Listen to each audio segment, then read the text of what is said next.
Hello everyone and welcome back to the channel.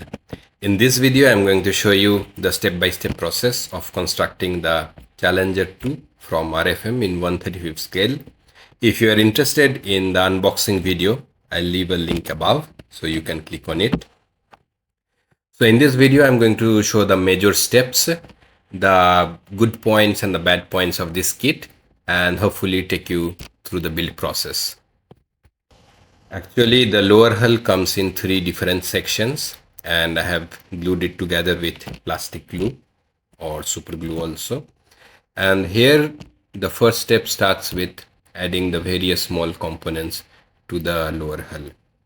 The components are many, and it brings out quite a bit of detail in the lower hull. I have used masking tape to cover the lights, the back lights basically, because you have a protective plastic piece above it, and which we can remove it later. After this, the main major step is that of the suspension, and there are grooves in the middle of the hull on the inside where you can actually fix the suspension, and it works quite fine. The suspension is movable but to a very small degree. So if you are planning to have a diorama, please plan accordingly and not to force the suspension too hard so that it breaks. So some small steps or small stones in the diorama should be okay, but a big step is not recommended. There's also a small sheet of photo etch which comes along with the kit. The photo etch are mainly the grills. Apart from this, there is quite a few other components that are to be mounted on the lower hull. There are a couple of drums and their respective brackets. I would suggest to be really careful with these brackets because it's quite easy to mess up the directions of the drums placed on these brackets. The wheels come in two separate plastic parts with a piece of rubber in between them, or the polycaps, what you say. And this is really useful when taking out the wheels for painting, for weathering, and trying to put them back on. So this is a very cool trick, and I really like this thing about this kit.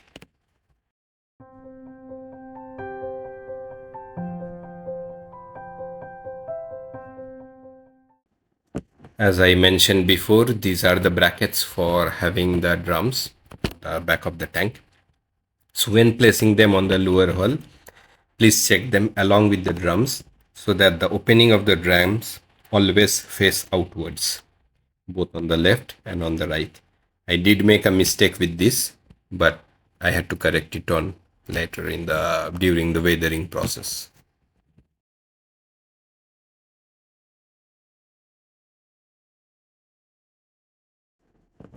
So the tracks come in 4 identical sprues with a piece of jig attached to each.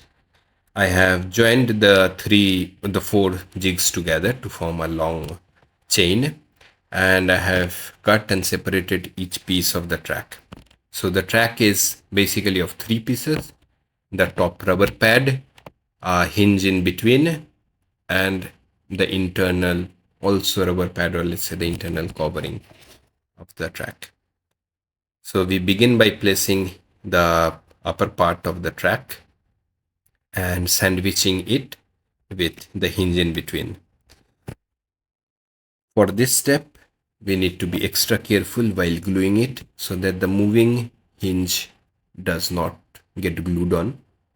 If it gets glued on, then the track will not be actually movable.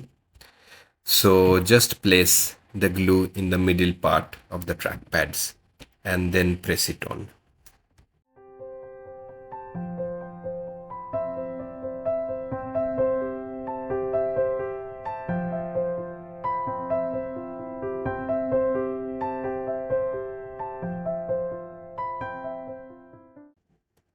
So as you can see, the track is not so difficult to build. Maybe the first couple of minutes will be a bit difficult, but once you get a hold of this, it's not so difficult to build, and you can really build long sections of the track at once. If fixed correctly, the tank is quite flexible and adjusts well on the wheels. Next, we start with the upper part of the lower hull. As I mentioned also in my unboxing video, there's a lot of flash and ejection pin marks on this part. So I removed them.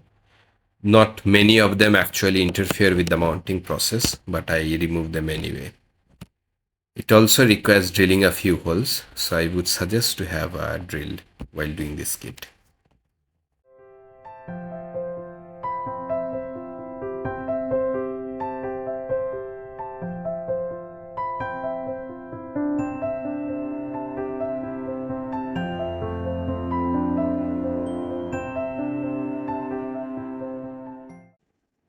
So finally, we are ready to place the upper hull on top of the lower hull. I dry fitted it once and the fit is quite nice.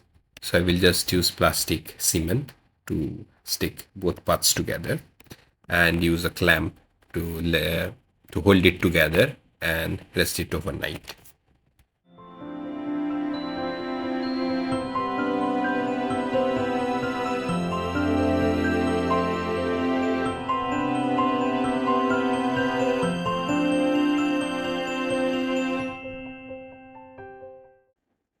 For this tank, I decided to do something which I have not done before to create some damage. So I decided to bend the front mudguard of the fender a bit. I moved the plastic quite a few times over the candle to heat it up and to make it soft. Then I bent it and fixed it in place with some plastic cement and super glue. I later covered the small gaps with some putty, allowed it to dry, and removed the excess with a wet brush.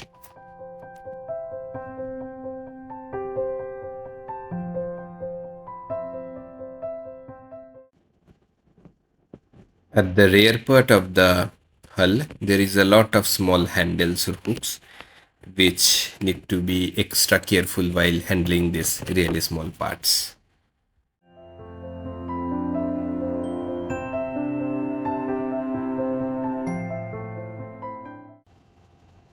Next, I glue on the grills, which come as a set of photo etch parts, onto the back of the upper hull. For these pieces, which are really big pieces of photo etch parts, I use a combination of both the plastic cement and the super glue. This is a cool trick that I really found useful. So I have also posted the link above. Please have a look if you find it useful too.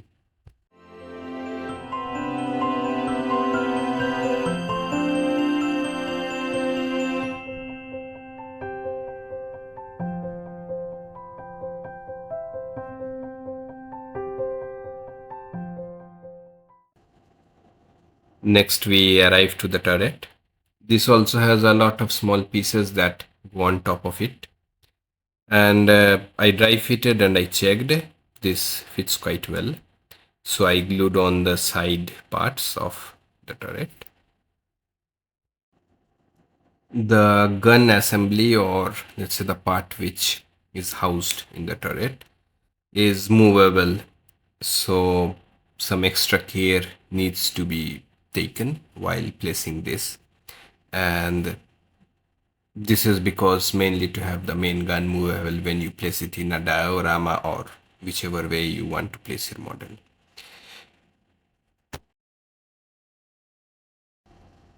The fit between the upper and the lower part of this turret was quite nice. So I directly applied the plastic glue and allowed it to set. The small gaps I used super glue and pressed it to have a closer fit. For the commander's cupola and for the other vision ports, I mounted the clear parts first and then used a masking tape to cover them. Even though there are also numerous other small pieces which fit on top of the turret, but there was no major issue with any of them. The last big thing which is to be mounted is the main gun. It comes in two half parts, which is not exactly cool, but you can always glue them and sand them a bit to have a nice cylindrical shape.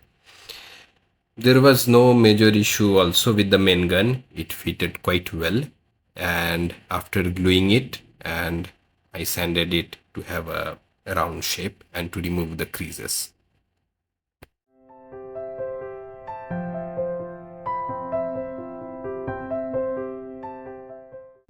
So we finished building this model. It was not such a difficult build, but it has all the details that you need from a 1/35 scale model. I will be painting and weathering this tank in my next video. So please do leave a like, a comment or a share if you found this video interesting. Thank you for watching.